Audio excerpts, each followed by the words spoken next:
Jennings puts a curse on you. They can kill in this town and get away with it. 'Cause this is the devil's playground.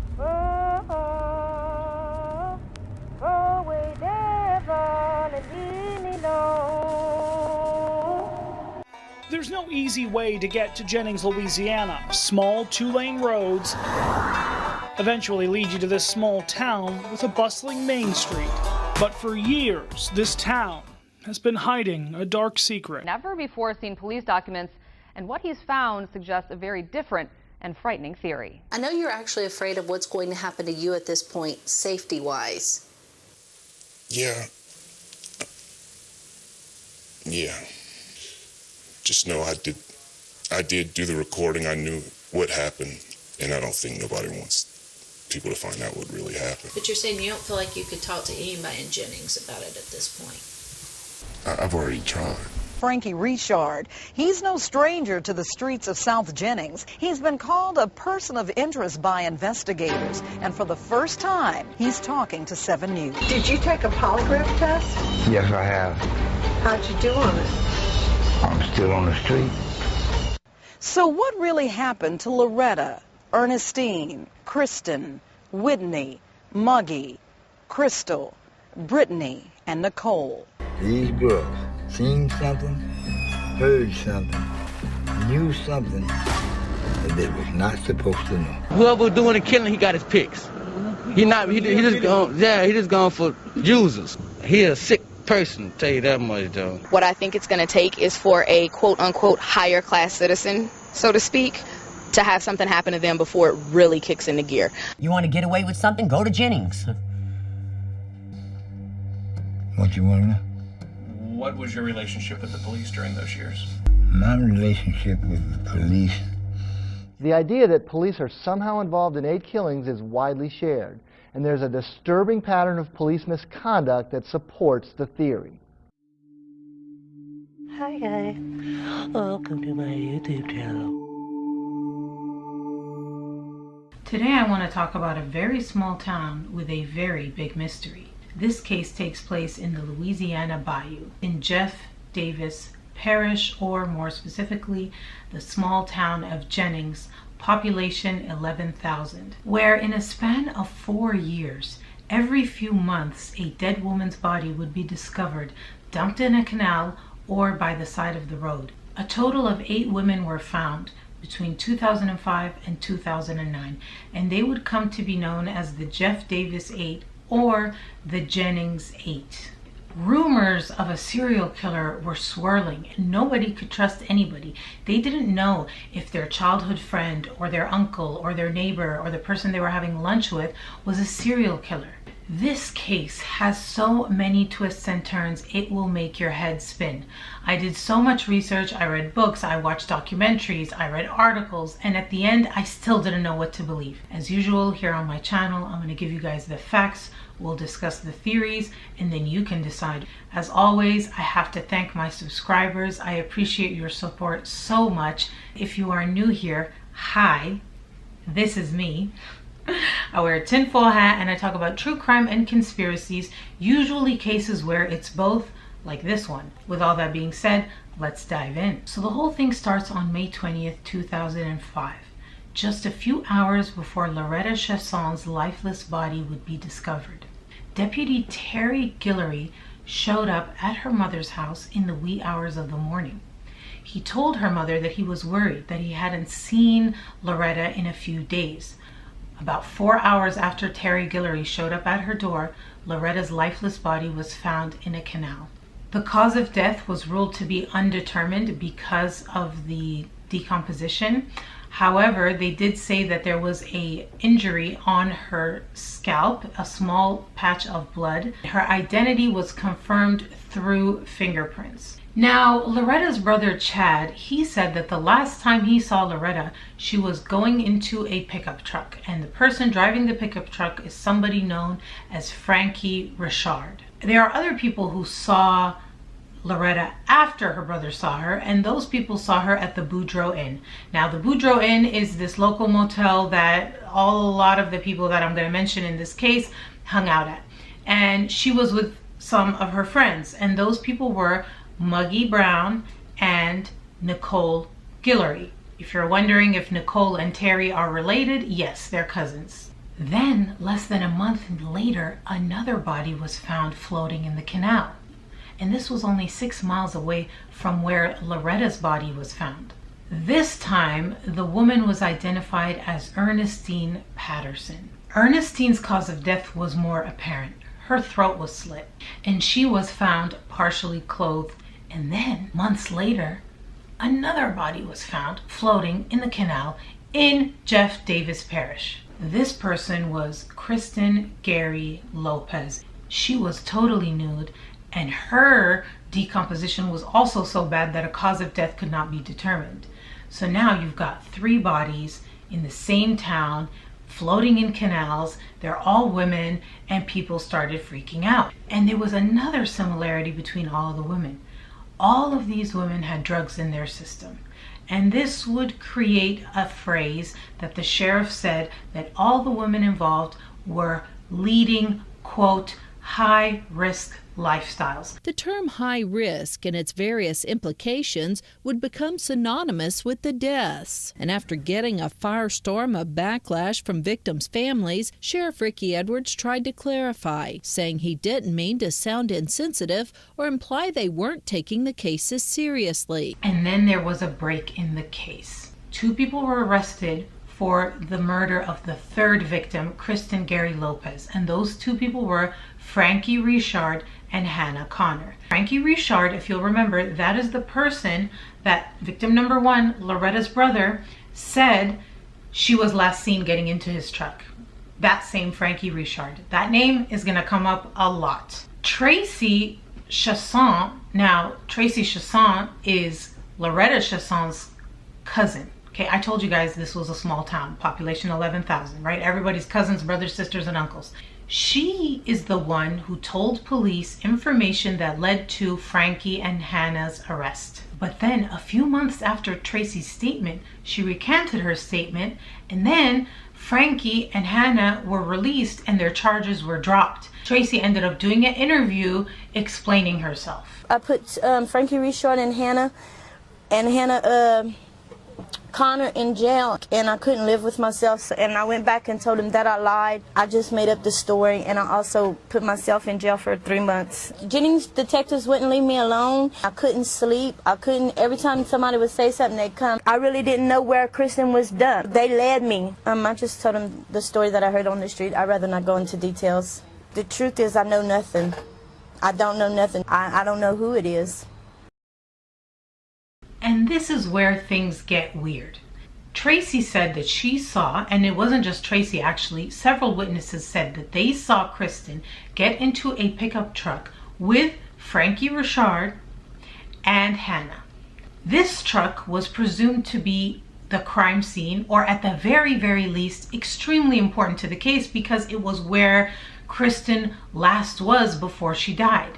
So you would think, right, that this truck would be seized and treated as evidence. But in fact, what actually happened was that somebody purchased the truck, washed it, and then sold it for double the price. And this person was none other than Detective Warren Gary. Former Chief Criminal Investigator Warren Gary found himself under investigation after he bought a truck from jail inmate Connie Seiler and later sold it for a profit. Some believe that truck may have had a connection to the death of one of the women. We were told that it was used to transport one of the bodies to one of the drop-off spots. It was a nice truck. That was the truck that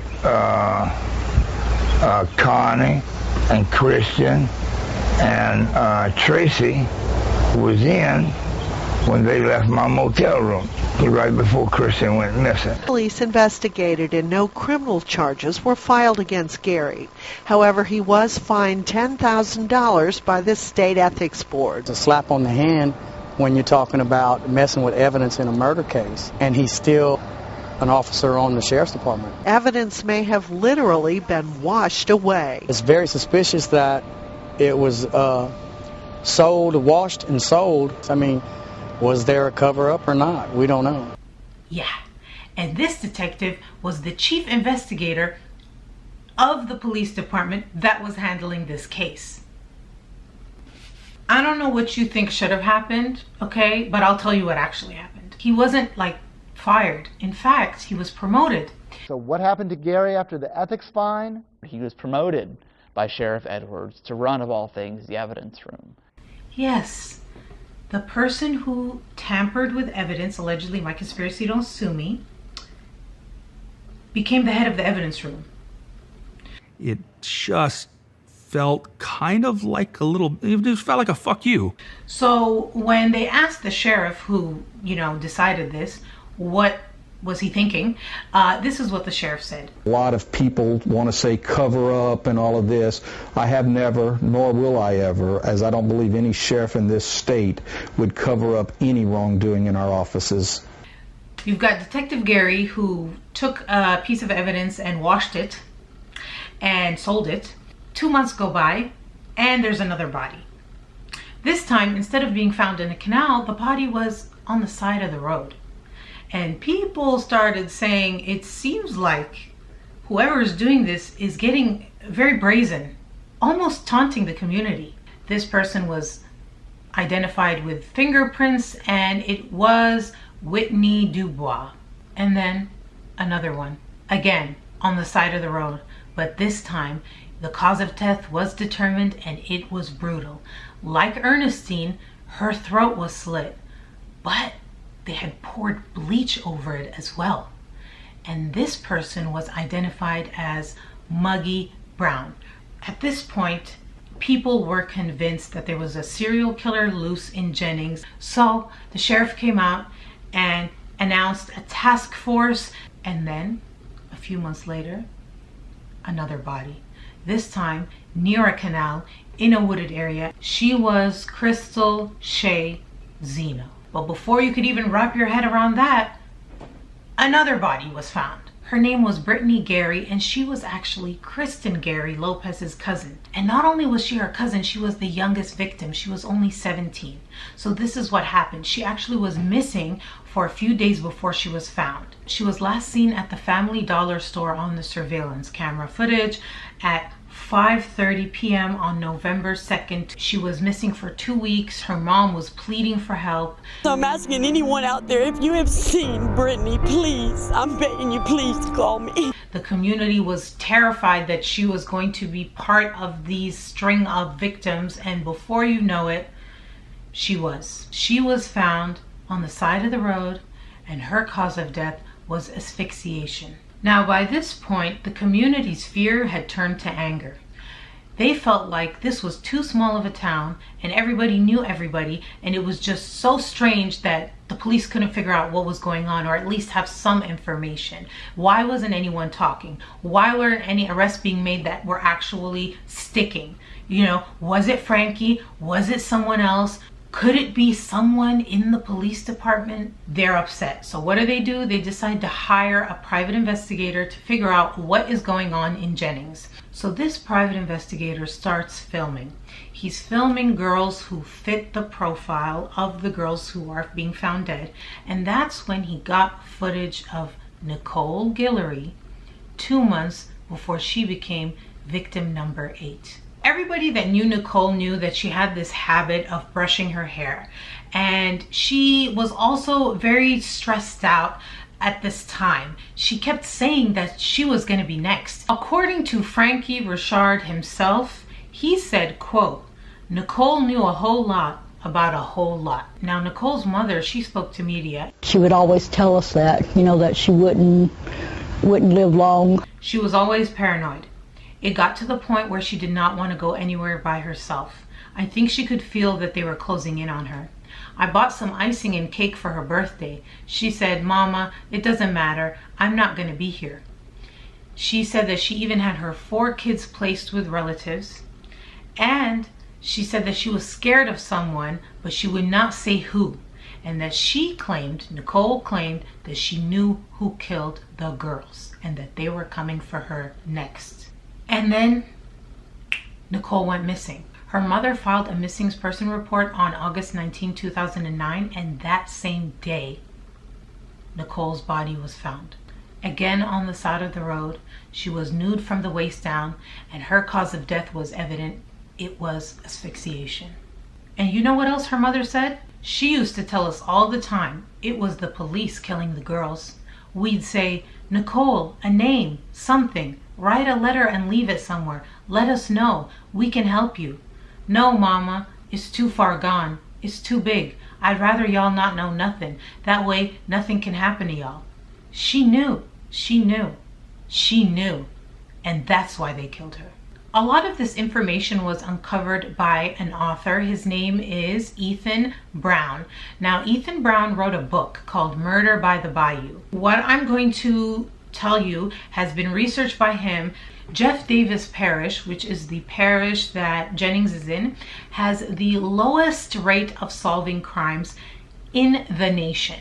They call it a clearance rate, and they have an embarrassingly low clearance rate. The numbers are sobering. These 8 killings, along with 9 other unsolved murders in the area since the first body was discovered, gives Jefferson Davis Parish one of the lowest clearance rates for homicide in the country. According to the FBI, the parish has a clearance rate of less than 7% compared to a national rate of 64%. Just last year, former Jennings Police Chief Johnny Lasseter, in office over the period of the killings, pled guilty to stealing money and drugs from the evidence room. A few years before that, Paula Guillory, a Jefferson Davis deputy, was fired after being accused of the same thing. In fact, this 109-page report obtained by Eyewitness Investigates contains dozens of interviews in which witnesses point to police involvement. The report is by a multi-agency task force formed in 2008 to solve the killings. Kate Guillory, the fired deputy, when she was dismissed for mishandling evidence, she was a member of the task force. Quote, 2 men, Byron Chad Jones and Lawrence Nixon, were briefly charged with second-degree murder in the Ernestine Patterson case.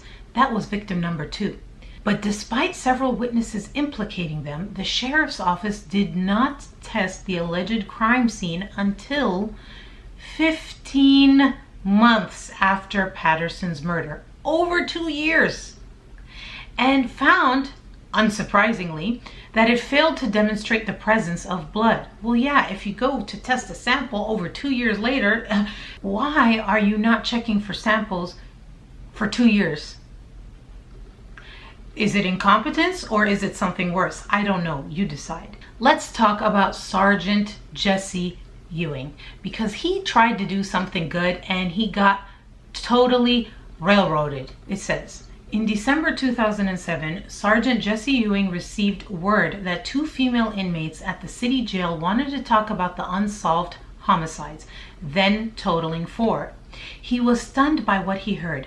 Ewing said that both women told him that, quote, higher-ranking officers had been directly involved in covering up the murders. Ewing had long been wary of his fellow cops, and he feared that the audio tapes would simply vanish, just as drugs and cash had a way of disappearing from evidence. So Ewing handed the interview tapes over to a local private investigator named Kirk Maynard. This is the same, or Menard. This is the same private investigator who filmed, that was hired by the families, who filmed Nicole Guillory. Same guy. Ewing's gambit to grab the attention of the feds backfired. The tapes ended up right back with the sheriff's office-dominated task force, and Ewing's fear of retaliation turned out to be justified. The parish district attorney charged Ewing with not only malfeasance in office, but also sexual misconduct. One of the female inmates claimed that Ewing touched her inappropriately during the interview. Ewing denies it, and that charge was dismissed. Ewing said, I felt screwed for doing the right thing. The contents of the interview tapes have never before been made public. I've listened to them in their entirety. They provide highly specific information about the murders of 2 of the prostitutes, Whitney Dubois and Kristen Gary Lopez. These are the 2 victims, as well as local law enforcement's alleged role in covering up Frankie Richard's role in at least one of the killings. I'm withholding the names of these witnesses in order to protect them from retaliation by cops or suspects. The first inmate spoke about the night that Dubois died in May 2007. She claimed that a prostitute named Tracy Chesson, remember Tracy, the one who recanted her statement? Tracy had told her that she was there the night that Richard and his niece, Hannah Connor, killed Dubois. They'd all been getting high, and when Dubois refused Richard's sexual advances, he, quote, got aggressive, he started fighting with her, and when she started fighting back, he got on top of her and started punching her. According to the inmate, Chesson then said that Hannah held her head back and drowned her. Frankie Richard admitted to me that he had spent a portion of the last 2 weeks of Kristen Lopez's life with her and Tracy Chesson partying in a rented motel room. But he claimed that he had suspected them of stealing and thrown them out. Quote, Kristen come give me a hug and said, Uncle Frankie, you don't want me back in your room, Richard remembered. And I said, no, because you don't have no respect. You want to steal everything. And he never saw her again, he said. Chesson had told a similar story to investigators at first, but according to the homicide file, in her second interrogation, she broke down in tears describing what she now said she had seen, that Richard and Connor had, on another drug-addled night, killed Lopez in a fit of anger, beating her severely by a levee near the Petit Jean Canal on the outskirts of Jennings, and then drowning her. The confession, corroborated by the fact that Lopez's body was recovered floating in the canal, led to both Richard and Connor being charged with second-degree murder. The second inmate corroborated Chesson's story, claiming that Hannah Connor had confessed her guilt while high on crack. But the two inmates told another story too, about a truck, about a conspiracy between Richard and a top sheriff's office investigator to destroy evidence in the Lopez case. Richard, the second inmate said, put Lopez's body in a barrel and used a truck to transport it.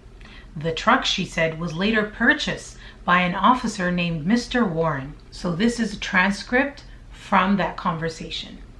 It says, so you're saying that this officer knew about the DNA? Yes, sir. Did Hannah say that? Yes, sir.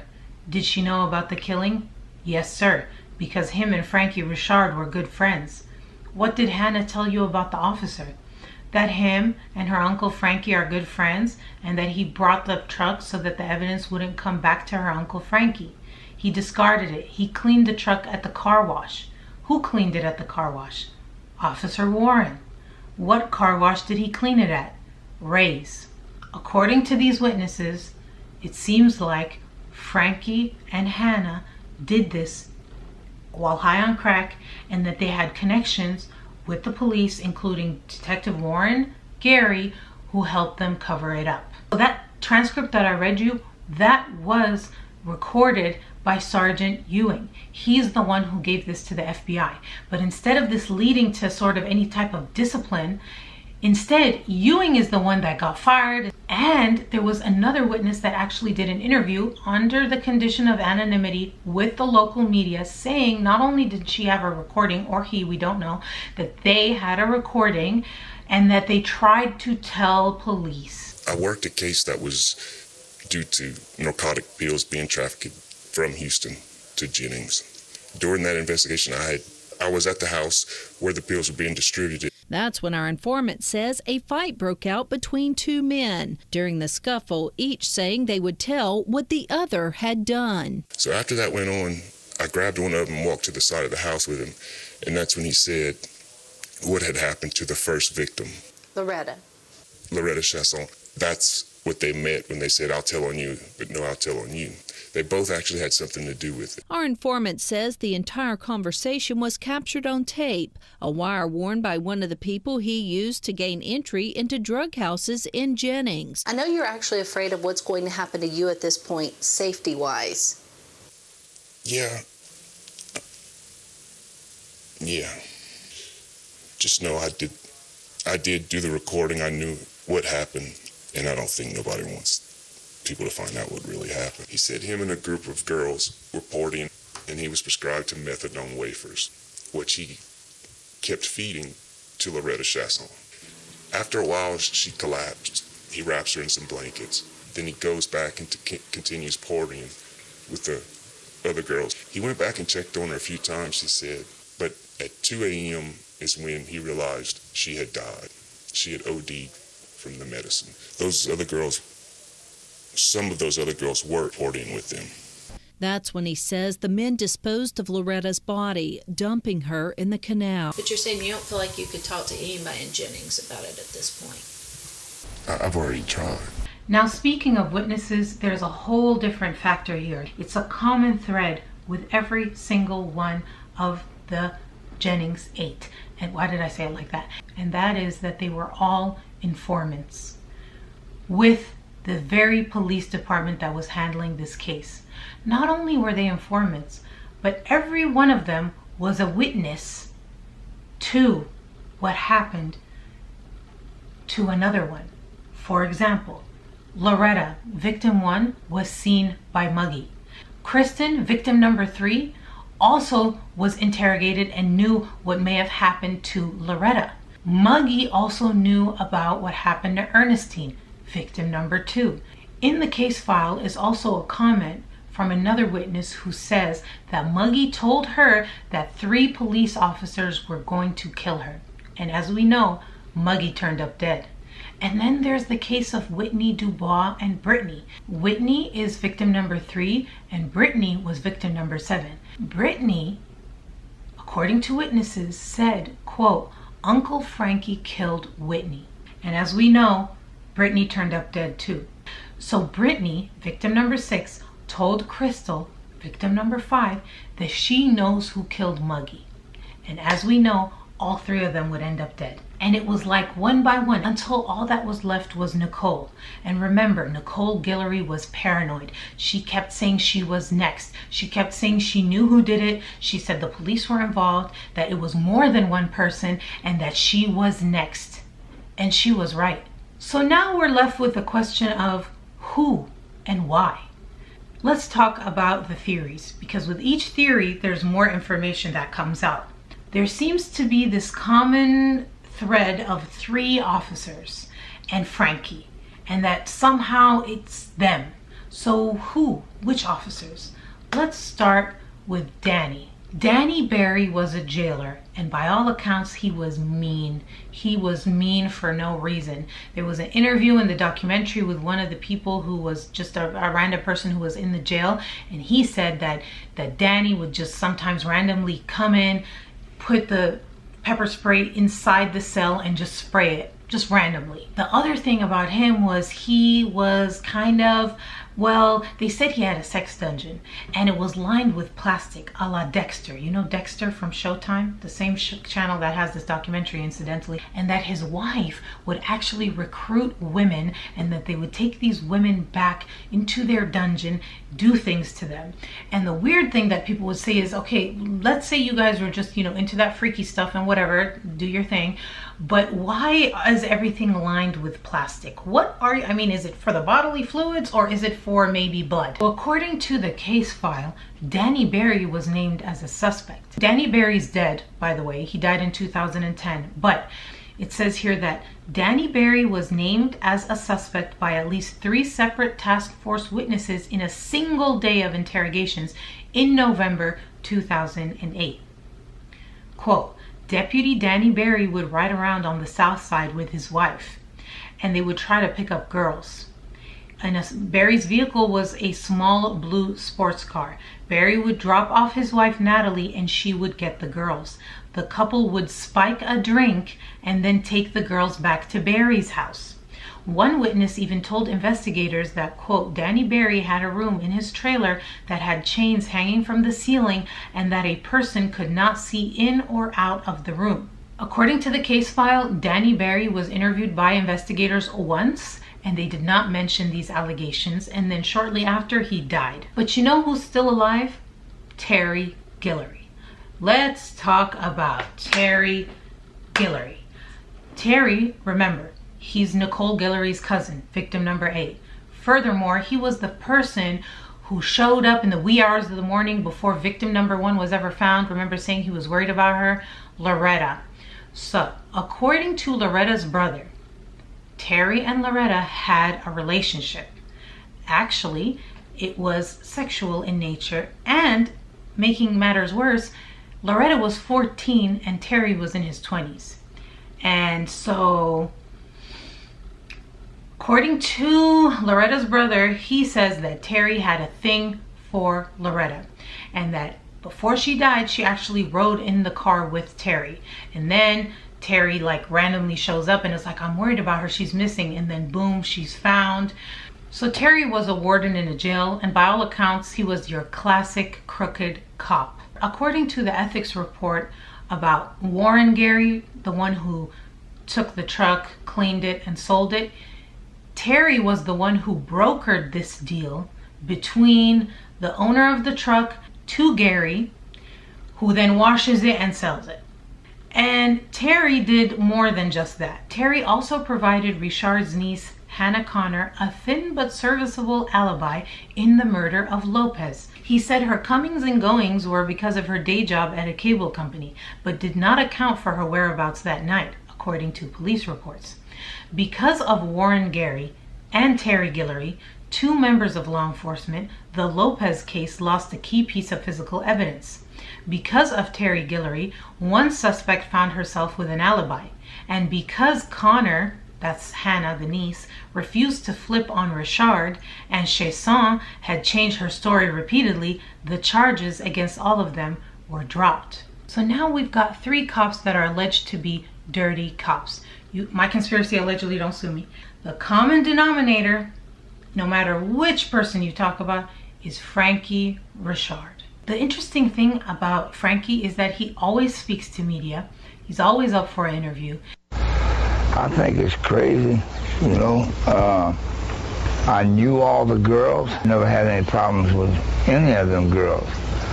I was friends with all of them, and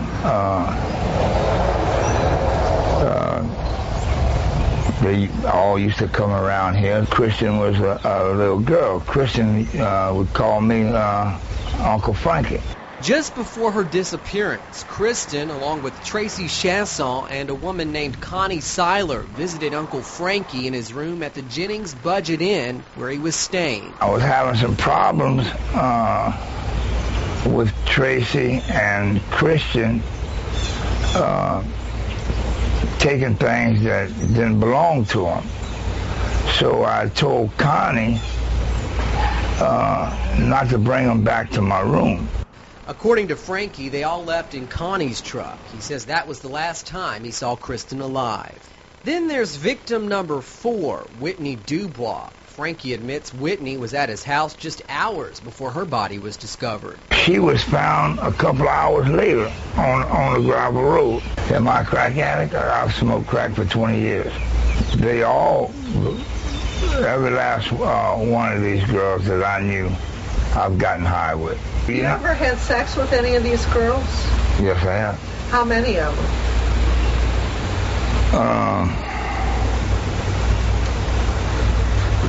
Almost all of them. And he's done several lie detector tests, and the one that he did for Showtime, he was literally on death's door when he did it. He was like, Did you help sell that truck? No. Did you participate in the dumping of Kristen's body? No. And they said that they couldn't determine either way. He had taken one way earlier when he was in better health. And did you take a polygraph test? Yes, I have. How'd you do on it? I'm still on the street. He wasn't arrested, so although those results were never released. One of the people he spoke to a lot was the author of the book Murder on the Bayou. He mentioned Danny Berry and how he thinks Danny Berry is involved. Quote, all these girls, or most of these girls, was found within a 3-mile radius of Danny Berry's house. Since he been dead, nobody died. All these mother effers on the sheriff's department are some crooked sons of bitches. So there's this weird thing that happened that the author talks about when he was interviewing Frankie. He says that at one point, Frankie's mother came out and there was this exchange between Frankie and his mother. He says that Frankie said, "They're doing a life history on me." And Frankie's mom said, "Oh Lord." Frankie responds, "I'm not telling them everything." She responds, "Keep some secrets."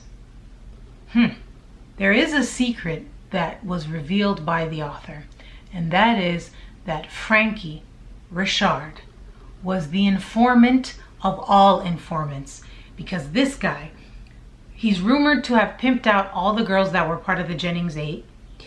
He is major in the drug dealing world. He had one of those motels at one time, and anybody who is involved in the scene of drugs and sex in Jennings knows Frankie and actually reveres Frankie. There's one incident that the author talks about where some guys pull up and are like, "Frankie," and they pull up and they like prostrate themselves and like bow down to him. And so somebody who's got it like that in the community would be very, very valuable to police with regards to information. When confronted with this information, he really denied it vehemently. I'll read you another quote. "He is a prized informant who, according to task force documents, has provided a steady stream of intel to investigators." Richard would push back against the snitch label vigorously. Although Frankie denies this, there is some proof that he is an informant, and such a high-level informant that he actually has a task force issued cell phone that he uses as a direct line of contact to the police. So this is the actual email that the private investigator sent to the police officer. This is the head of the criminal investigations too. His name is Rambi Cormier. The subject is Unsolved Homicides Information. It's dated May 10th, 2012. Rambi, I will give you some information I've received, but I will ask that you keep it between us as I keep confidential information between us as well. I received a phone call from blank regarding the questioning of blank and blank. Explained to me that you told blank not to worry about Frankie because Frankie works for you. Her exact words were, "Do not worry about Frankie because he works for me." And supposedly the Acadia Parish Detective Keith Latiole, she also mentioned that you stated that she was to be the next victim, which scared her tremendously. She also stated that you said, "Watch who you trust," which is understandable. I found the phone call very strange because you are usually reserved, and questioning a witness usually receives information and does not give information. Blank also stated you told her that she did not need a gun or mace, but stated she was confused because of your comment about she may be the next victim. Blank did call the FBI and repeat to them about her questioning with you because she was scared when you told her that she would be the next victim or maybe the next victim. From what I understand, she reiterated to the FBI about your questioning of her and Blank. In any case, both girls are terrified. She also informed me about Frankie and that he has 3 cell phones and one is issued to him by the task force. In any case, I felt you should know this information in maintaining my reporting procedures. The only reason I would want Blank to know that I've informed you of what I was told is because they are already terrified, and if they do have any more information, it may scare them into coming forward in the future. Just FYI. Thanks. Kirk Menard, Advanced Investigative Technologies, LLC, blah, blah, blah. And Rambi Cormier is the commander who leads the Department of Investigations Division of the Jefferson Davis Parish Sheriff's Office. So, yeah. So this begs the question, why are the cops covering for Frankie? Well, if Frankie is their major top informant, he's more valuable to them free, maybe because of these high-risk lifestyles and the fact that these women did live the way they lived, did drugs, participated in sex work. Maybe they didn't value them as much. Maybe they felt like they deserved it, or they put themselves in this situation. I mean, this is all my conspiracy.